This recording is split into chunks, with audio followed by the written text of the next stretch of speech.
Buenas tardes, señores, señoras. Mi nombre nuevamente es Max Jaramillo. Soy el director de... I'm sorry, we're doing this in English. Good afternoon. My name is Max Jaramillo. I am the managing director of Latin Press. We are a media and events firm, and this is our inaugural first time getting together with our Latin American independent sales agents for the security, pro AV, multimedia broadcast industries. And the idea, it was originated that I've known some of these people now for many years, and I wanted to know more about them. And this was an opportunity to bring them together, have them share some experiences, and talk about Latin America.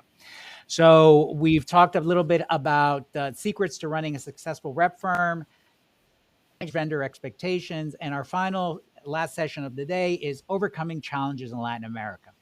So the theme for this next hour will be, the reality that is doing business in Latin America.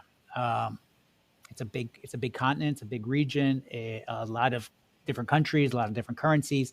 And we will have the following agents participating with us: Jesus Fierro, JP Mora, and Melba Proctor. So as I promised everybody, you get 5 to 10 minutes to tell us a little bit what you do, what makes you special, what about your relationship in the industry, and then we'll open up the session to talk about the challenges in Latin America. So starting off, Jesus Fierro, you're up. Tell us about yourself.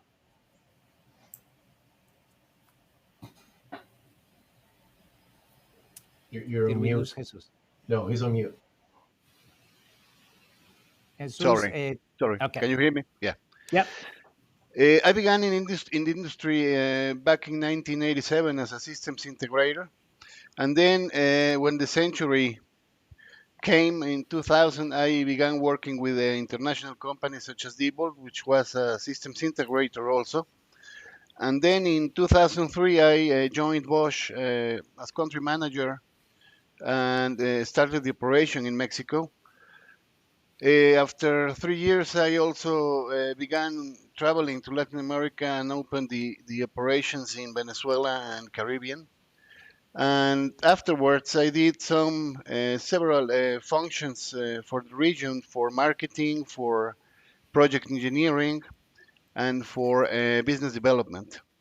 And I joined GP International, our rep firm, last year in 2021. This company was founded by Guillermo Palma. He was the country manager for Mexico for Crockett International back in 2000.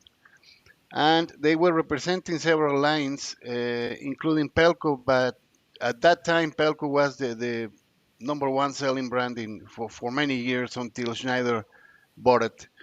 In 2008, he founded the company, and he had the idea to satisfy the needs of the end user, especially by partnering with competent channels that provide capillarity for the products to be distributed, products and services. Our line card consists of complementary products and services to fulfill the needs for solutions and applications.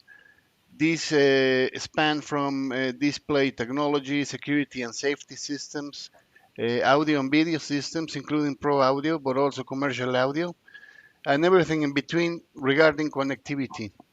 So that's a general profile of the company. And thank you for listening. Thank you, Jesus. JP Mora, you're up. Thank you, Max, and thank you for doing this, and thank you all who are here with us for the time to talk a little bit about Latin America and how to go about it. So, my name is JP Mora. Like most of us here, I started my career working for a manufacturer, an American manufacturer in the telecommunications, datacom, electrical industry. It was a good ride. Like Jesus was saying, started obviously visiting Latin America. This project started to be bigger and more complex and more sophisticated. We started visiting the different countries and getting to see them. Then I moved to a large distributor, Tech Data, for a year. It was a really good ride. We had, I was recognized as sales manager of the year, and with all the cool things that came with that. Um, but then I made a decision to do what I always wanted to do, and I told my wife, you gotta pack up your bags if you want, and we're gonna go live a La Dolce Vita in Italy. So off I went to Italy for 12 months for all year to get my MBA. And when I was in Italy, you know, started kind of like trying to figure out what to do from there. And the same company that I was working for many years in Latin America had a rep firm in Southern California, and so at some point in the conversation we said, hey, you need a guy like me. I need a position like what you guys have in Southern California. Let's get together. Let's collaborate and get this rep firm going. And so I joined a very successful rep firm in Southern California, 50 people, multi-million dollar business, and I was heading their datacom division for a good 4 years. I can tell you, I learned a whole lot of things on the business, the good, what I would call the best practices. And as I was working with them, by the second year, I thought, wouldn't it be cool to replicate this model in Latin America and take some of the best practices that there are in this Southern California market down to Latin America. And some of the things that we saw was, hey, business is business, right?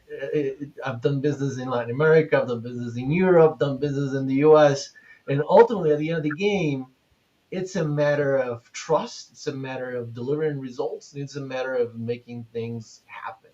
And with those with those elements in my backpack, the education, the learning about the continent, the Latin America, having all these elements, and say, hey, this is the time to get the rep firm going, and so we did, and we started with just a couple brands. Actually, some of the people that trusted this one manufacturer in this rep firm in Southern California. I pitched to them and said, let's take you down to Latin America. They said yes, and that's how we started. We've been evolving through the last 6 years from the day we started up to today.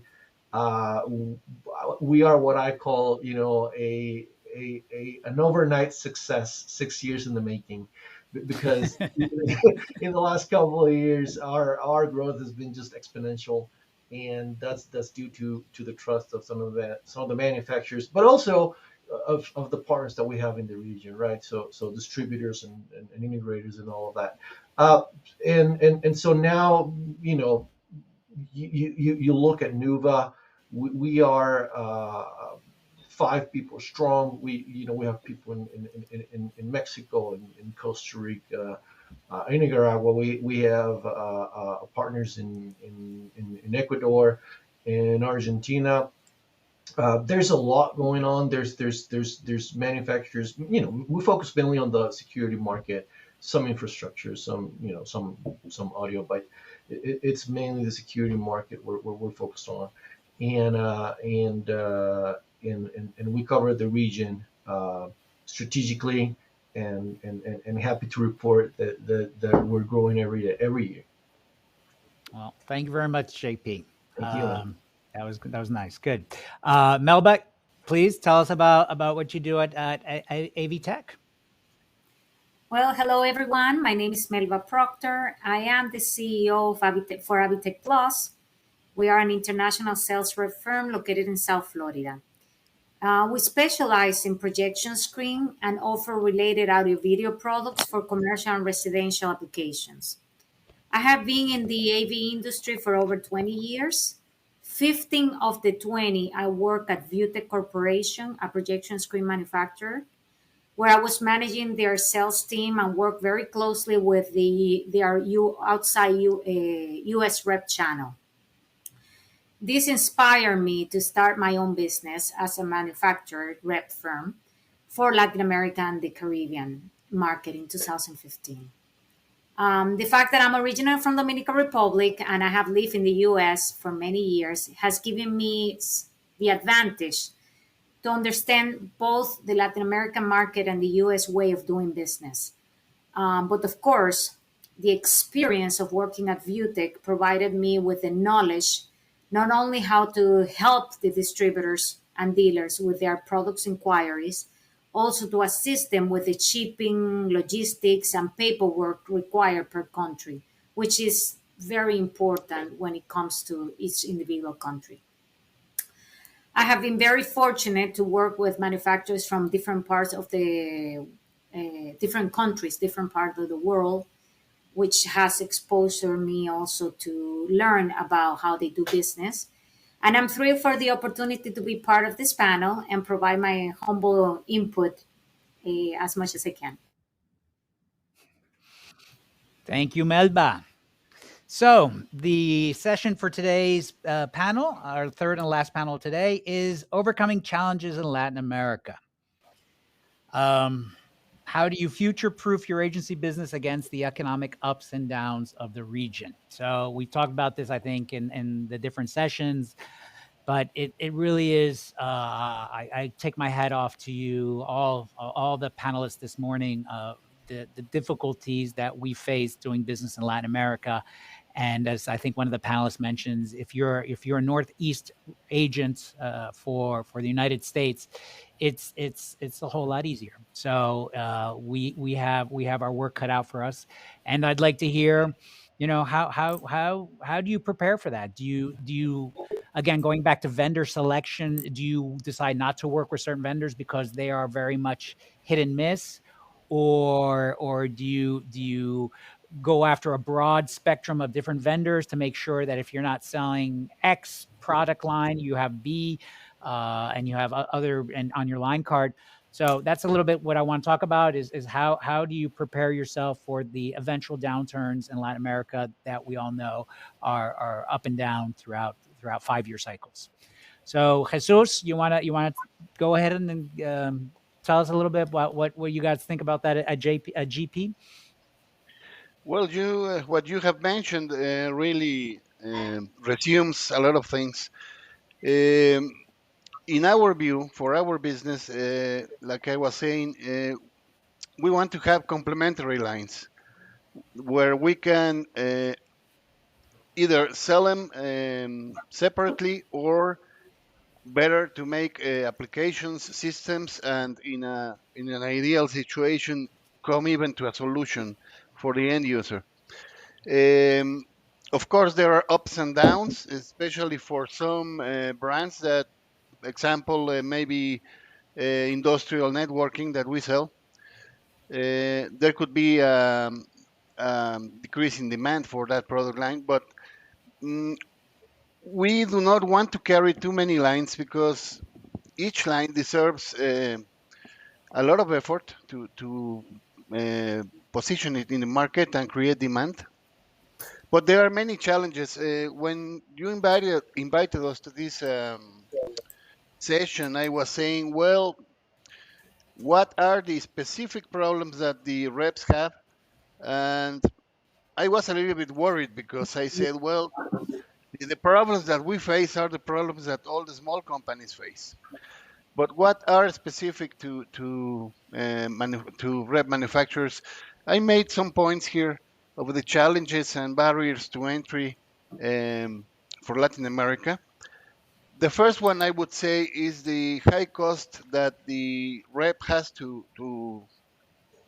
carry, because we are, at least us, we are always only on commissions for sales. So one of the problems is the huge territory that you have to cover. And just to give an example, Mexico is 2/3 the size of the US, but it doesn't have the communications that the US has. Brazil is another story. Brazil, it's really divided into regions, and regions are very far apart one from the other. And when you talk about the Caribbean, well, you have to be hopping from island to island because there are a lot of islands, and some are big countries, some others are insular territories of Europe, and there are two Caribbeans now, the Spanish Caribbean and the for most division, the Spanish Caribbean and the English Caribbean, each of them operating with a different mindset. So uh, challenges that we face are, for example, how the politics influence investment, because investors rely on the messages that the politicians send, and that creates stability on demand. Because if there are no investments, the demand varies. So we have up and downs on demand. There is also the fact of the ease of doing business that vary country by country, and this is determined mainly by the red tape that the governments do with their bureaucracy, the support to business that the governments wants to give. Uh, in the case of Mexico, the message is clear. They are not supporting the entrepreneurs, the companies. Access to credit, that depends on the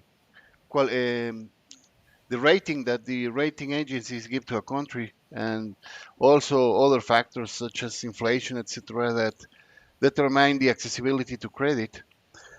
It is very difficult to access a venture capital, at least in Mexico. I'm sure the other countries is the same.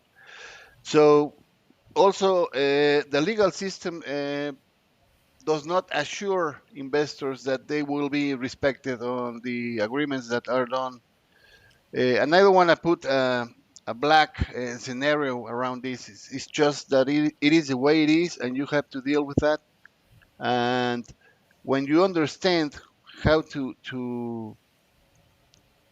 travel through all these circumstances, then it's better to be informed and act on it, and not being ignorant of how really the things work. Another one that it is really shifting the way we do business is regulations. For example, in Brazil, Anatel, which is a certification, um, has been for years there.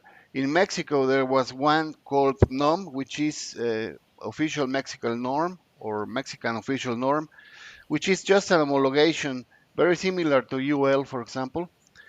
But the thing is that in the past, your product did not need an homologation. The products that we sell, I mean business to business, because it was not sold over the counter. So with a UL certificate or other kind of certificate, it was enough. Now they require you not only to get the certificate, but to retest. You have to send the equipment, you have to send samples that are going to be destroyed under the tests, and that's a high cost. That what happens is we were selling some systems only to system integrators, others through distribution. The problem is that most system integrators now do not have the capacity, because each test costs around $2,000. So if you do that for every product that requires line voltage or more than 24 volts, you can imagine how many products you have to get the homologation for them. And that's a real problem that is making the system integrators that are very capable not to import because of the high cost and all the issues that this requires. So this is moving through to a distributor business, because they have more financial muscle. They are more used to do these kind of importations and processes, but also because as they sell to many more customers, because they are distributors, then it is justified that they incur in these costs. So we're seeing this effect of the business moving from direct sales to system integrators to only distribution, and especially wholesale distribution. Exchange rate is another issue, and the cost of travel within Latin America, as I said, is a big territory, is very high. So these are some of the ideas I wrote down to comment. Thank you, Jesus. JP, one of the last comments there that Jesus mentioned, certainly probably more in Mexico. Do you agree that the business is moving more to a distributorship because of the gnomes? You know what, Max? I would say it depends on the manufacturer, but I want to make a point here. I want to make it very clear. Yeah, Latin America is a tough place to be on. That's why we have a business. I'm not I the agree. one I I sit actually here very and much complain agree. about it, right? I So agree. so We wouldn't I be here prefer if it were that case. right. So I prefer to focus on the overcoming than on the excuses. So let's talk about the overcoming those elements, right? So what you do is you prepare. It's very simple, right? You prepare. You have a strategy, and then you define what's important for every market. And it's very simple. Let me put it this way: Jesus is telling us, hey, Mexico is diverse. It's big. He's right. It is a big territory. It's the second largest market in Latin America. But let's put it in perspective. I just want to make sure that we're all in perspective here. And Pablo, if you're listening to us, this is some numbers that Pablo with our team put together, and Pablo is amazing. So let's talk about that for a second. Mexico has a GDP that is exactly, almost to the cent, the GDP of Florida. So all the opportunity that Mexico represents is cent to cent the opportunity that the state of Florida represents.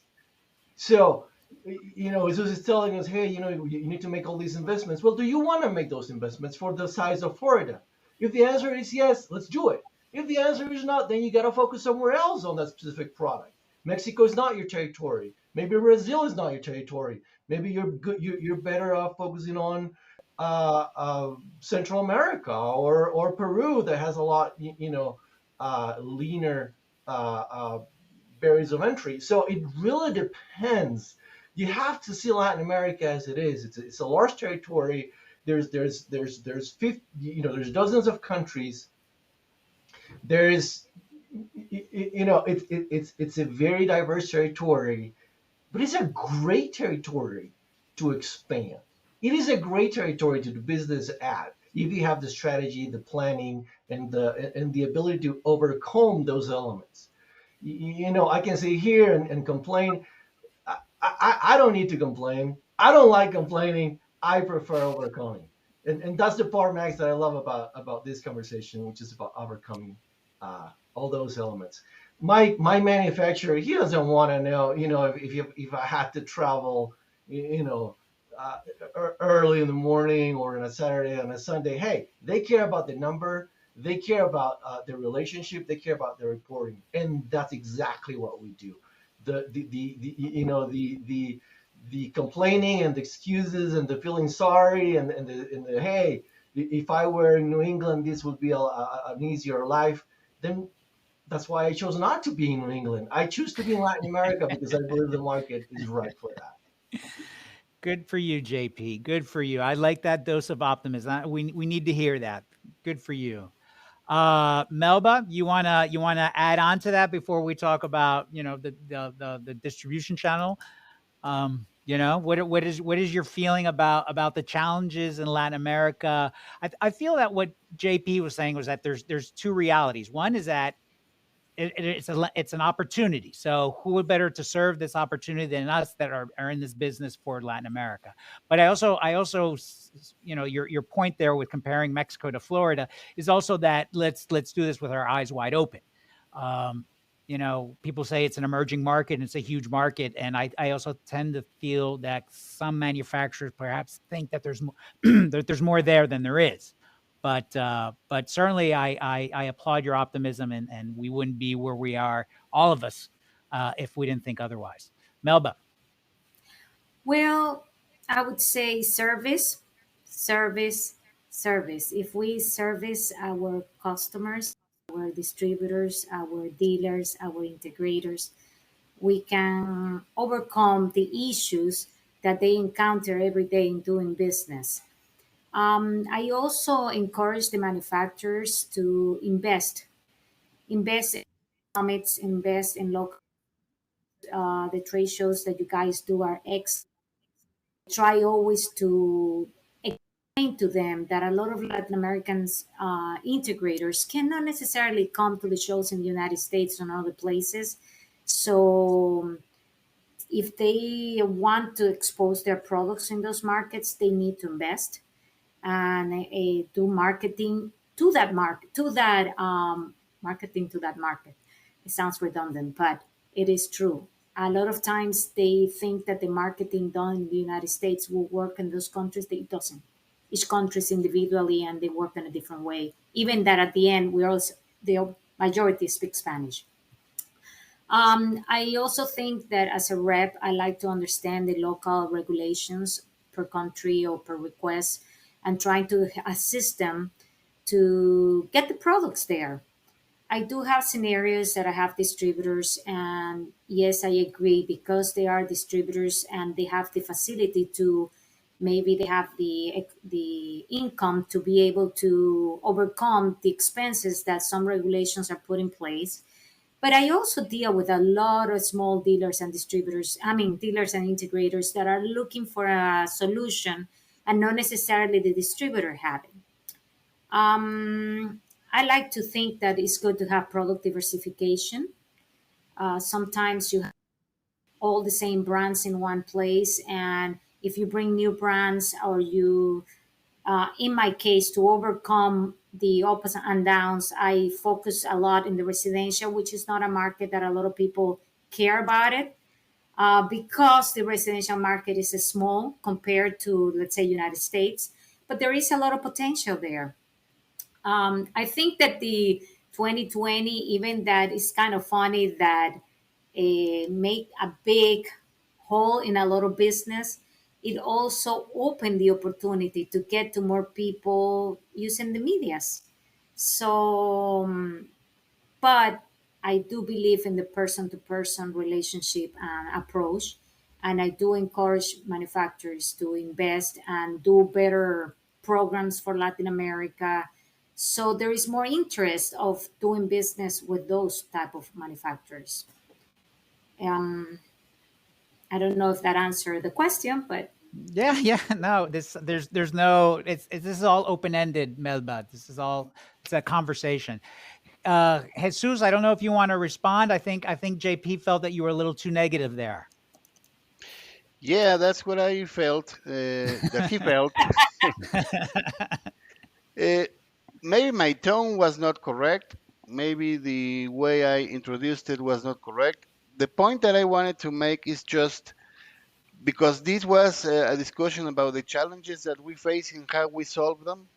I was presenting first the challenges that I see that are the main challenges that we have.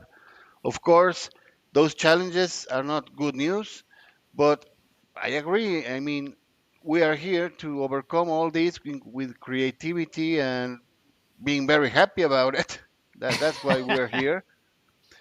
But maybe it's just the way I presented it. I mean, I opened with the challenges, and I was expecting not only optimism but comments about how to overcome these challenges because they are realities.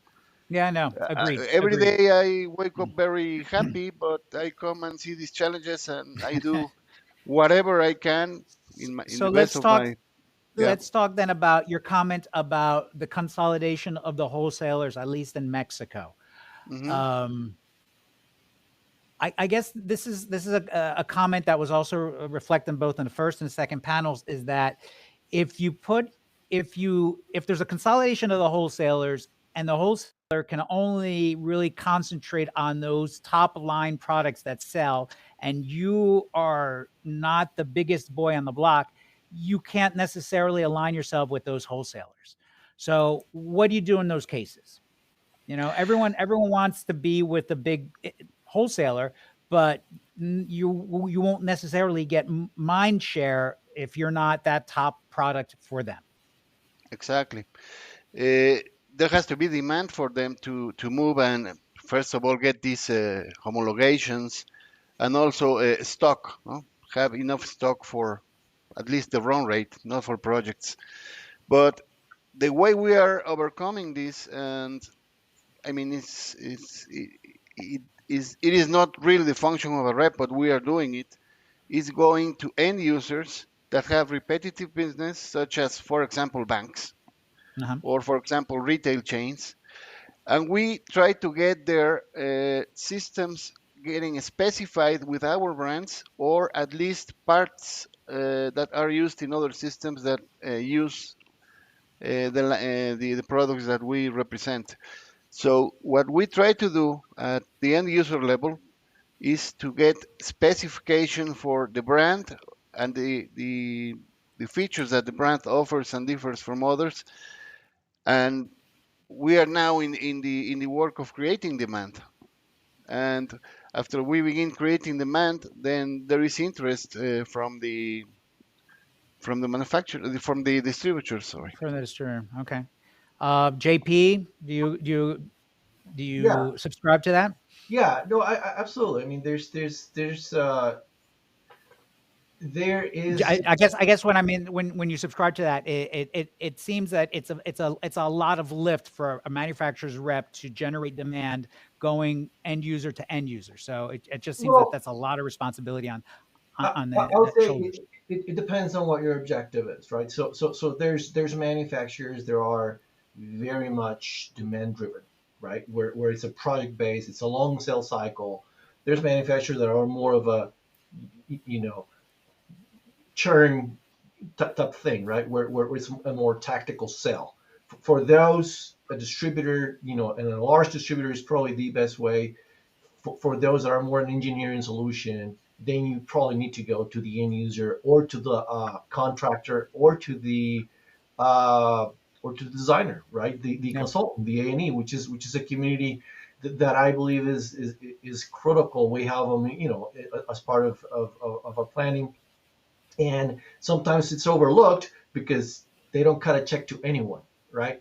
And so it's not part of the food chain, and so sometimes we tend to just forget about them. But ultimately, they have a huge say on many large projects, right? So I would say, there's manufacturers that choose to go with distribution. There's manufacturers that choose not to go to distribution. They choose to go directly to the systems integrator.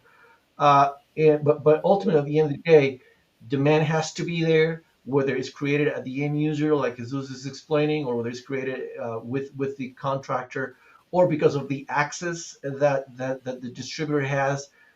I think it really depends on the strategy and the specifics of the manufacturer more than the how to go about it. Because I can make a case for all of the above, depending on the specific manufacturer and their specific goals.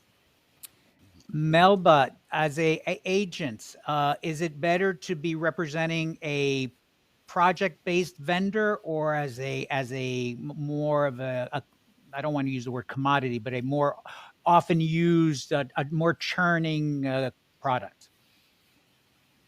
Um, I prefer the project ones more than the issue that I have with the, let's say, commodity ones. They can buy it anywhere.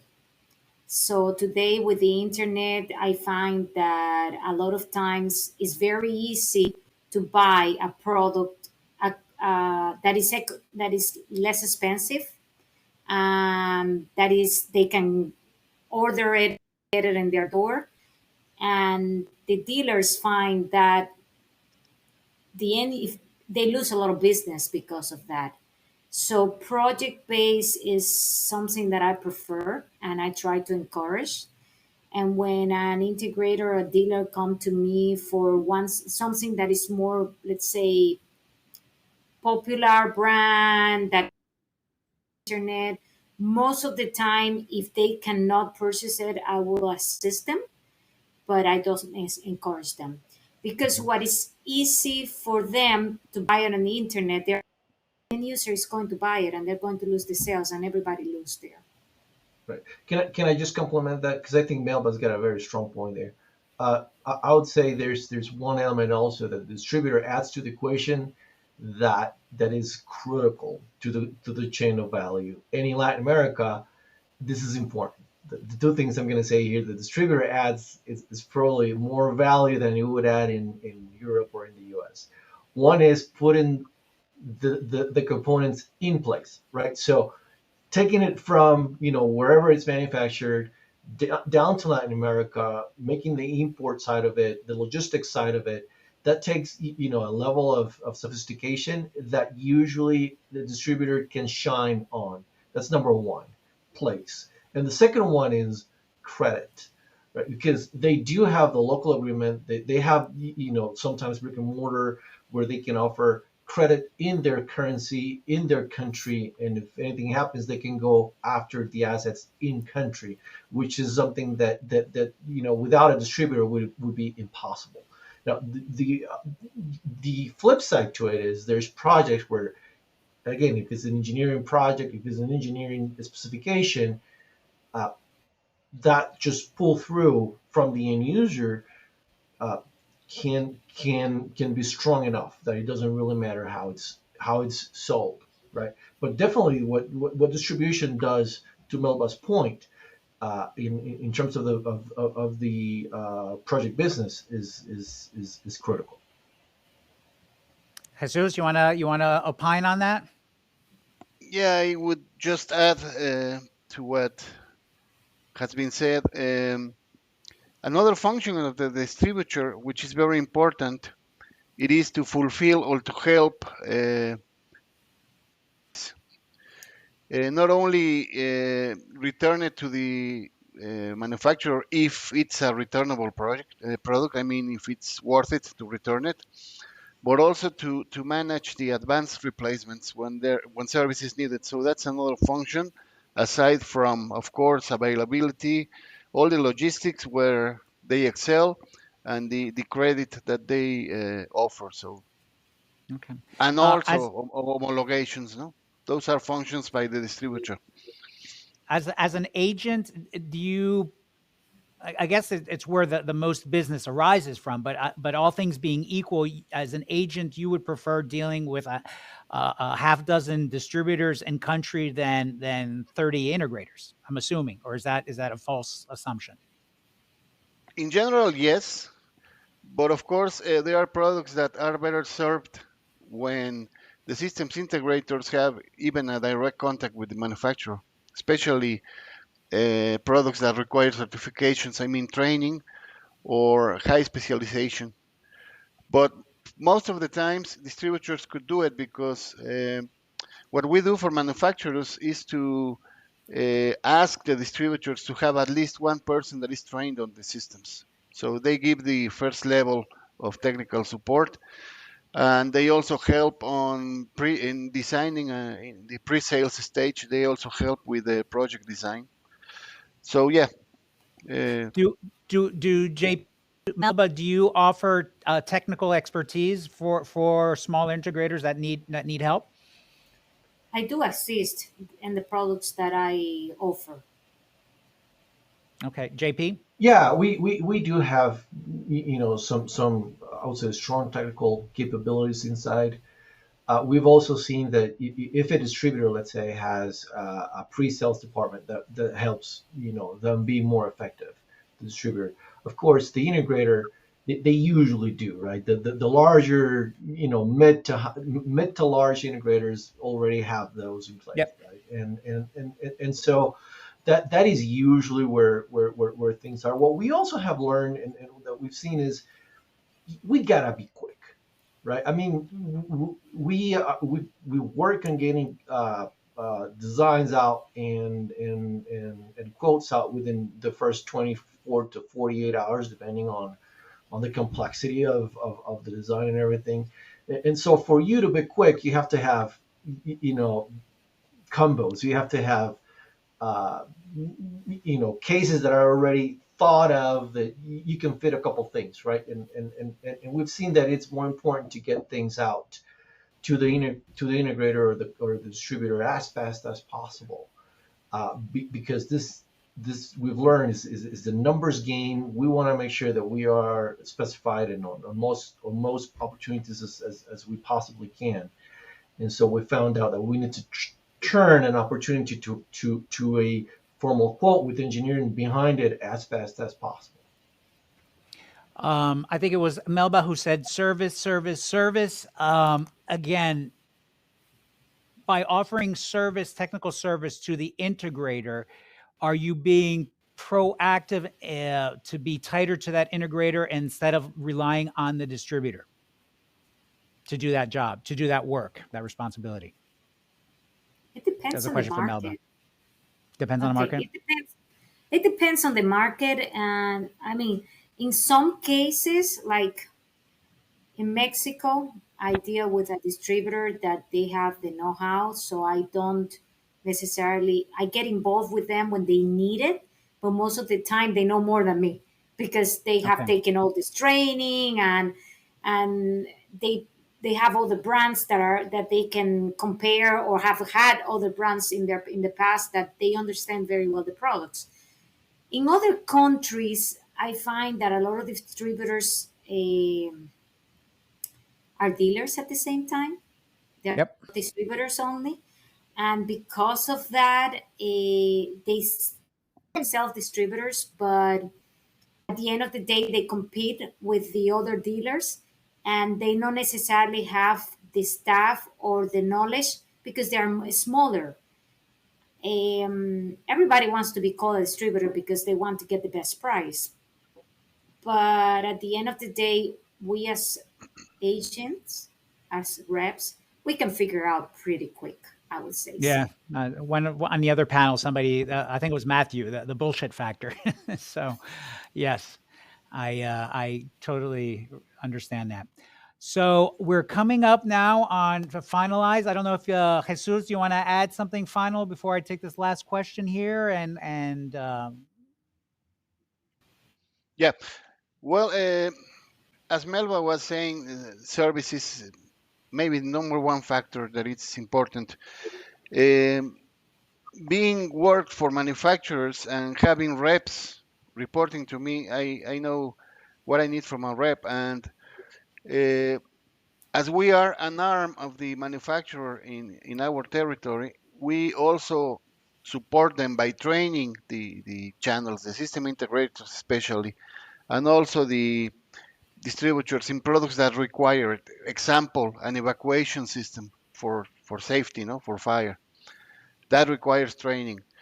Um, so Jesus, Other if I things, understand yeah, correctly, you as the agent are responsible for that training. we take that responsibility. We offer Okay. it for the And but manufacturer. you negotiate that on behalf of you take on the firm, and part of that negotiation is saying, okay, we will do the training for you in territory.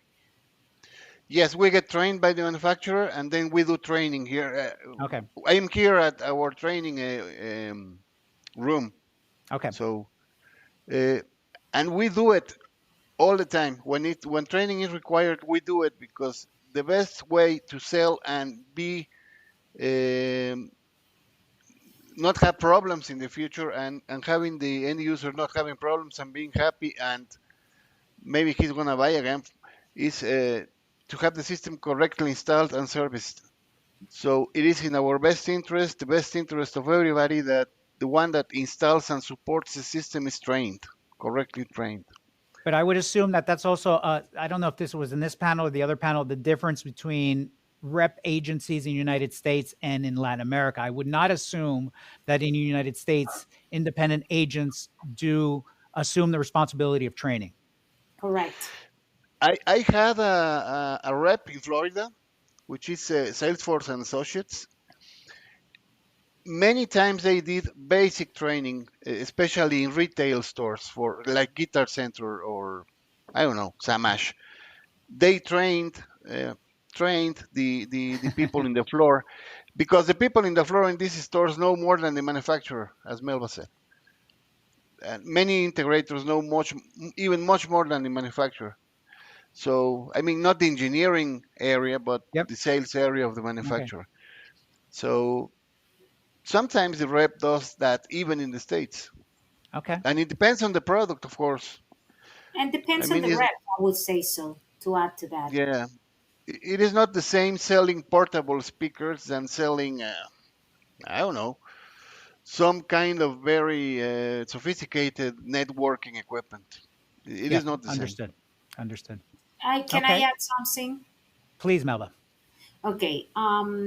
Because I deal with the U.S. reps on my previous life, there are all kind of reps. There are the reps that take it upon themselves to learn the products. There are reps that, but the point that I wanted to get across is the manufacturers in the U.S.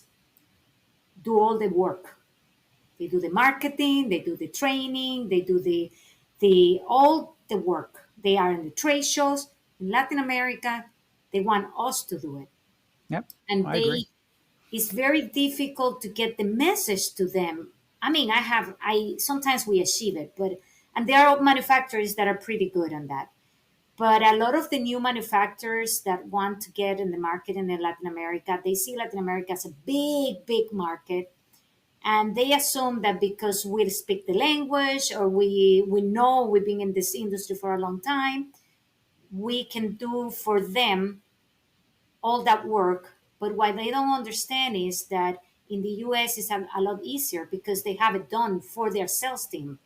For us, we need their support. And a lot of time that require us to translate things for them. But again, then our time, where do we get the money? Are they going to pay for it? It doesn't happen necessarily. Well, Glenn Patricio says reps need to be paid by the manufacturer to do these training and services. Exclamation points. Exclamation point. All right. Hey, Max, I want to just echo what Melba is saying, just to give, some perspective here, because Melba just touched on a great point. She said, sometimes the expectation of the manufacturer is, Latin America is a huge market. Well, let's define what the size of Latin America is. All right. Again, just based on GDP, if you take California alone and Texas alone together, GDP, that's all of Latin America's GDP. That's inclusive of Mexico, Brazil, the Caribbean, Central America, South America. So those two states, Texas and California together, represent exactly, almost to the cent, what Latin America represents as a potential. Okay, so don't expect more than two states together. And I can get into, into, hey, there's more people in Latin America. Yes, there is. I can, we But can. JP, all things, to be fair, Texas and California are two big states. They are the big S. Actually, they're not Yeah. states, right? They are the republics of Right? Yes. Texas and California. So, Right. So yeah. But with that said, what I would say is, if you are a manufacturer who's looking for, an alternative between a direct team and a rep firm, I can tell you that is a no-brainer. The rep firm will win every single time, because the ramp-up costs are small, because you pay for what you get, right? So if that's the question, if one or the other, I would say choose to rep firm for Latin America. Of course, that sounds, oh, I self-serving. agree. I agree. No, But no, no, no, no, no shame. yeah, but the math is there. Now, the other thing is, if you choose to go that route, if you then decide to go the rep firm, hey, now you have a tough one. You had some pretty good guys in the morning and gals. You have some strong people here too. But ultimately, what you have to do is make sure that whoever's gonna be on your team is the right people to be on your team, right? So it's similar to a marriage than a transaction, right? So hire slowly. If you're gonna hire a rep, hire slowly, because this is probably the single most important decision you're gonna make for Latin America. Okay. JP, thank you. I think you ended that nicely. I have a question here from Humberto de la Vega, a dear friend of mine. Does a rep represent a kind of risk management resource for doing business in Latam? I can speak to that on this on All right, JP, go ahead. Absolutely, yes. I mean, that's what we do, right? I mean, we have an American company, so you don't even have to send funds out. to a different country than the U.S. if you're based out of the U.S. And when we handle payroll and we handle everything else south of the Rio Grande. So absolutely, you treat us as if as you would treat another of your reps or another of your sales managers, and we take care of everything south of the Rio Grande. Simple as that. Yeah, I would assume employee liability. A lot of stuff is just off the books, and it's treated as a third party relationship. So yes, That is correct. I would agree with that. Melba, Jesus, you wanna respond to that as well? I agree Well, with. yeah. Sorry, Melba, please go ahead. No. I just said that I agree with JP, the risk that involved. Yeah, yeah. Of course, the rep manufacturer reduces the risk for the manufacturer for many reasons. First of all, he's not established in a country. There are many things that are not only risks about, for example, not collecting bills or extending credit that is not being paid, but also tax aspects like the transfer prices and I don't know um, permanent establishment issues, etc. So we make in that respect make the life easier, and we also, as we are an extension arm of their sales area, we also analyze what the situation is with the customer. We can foresee if there will be problems, etc., and let the manufacturer know. So yes. Okay. Great event, says Humberto. All right. Well, Melba, JP, Jesus, muchas gracias. Thank you very much. As I've mentioned, all three panels, this was an inaugural session, an inaugural attempt. Let's try to do it again. And we'll be in touch. So again, thank you very much. Thank you. And to the 36 Thank you. people still online, thank you very much. And if anybody needs to contact one of our agents, we have the information. It's online. It's all over the place. So thank you very much for being with us. Melba, JP, Jesus, muchas gracias. Thank you. Gracias. Thank you. Thank Bye-bye. you. Bye.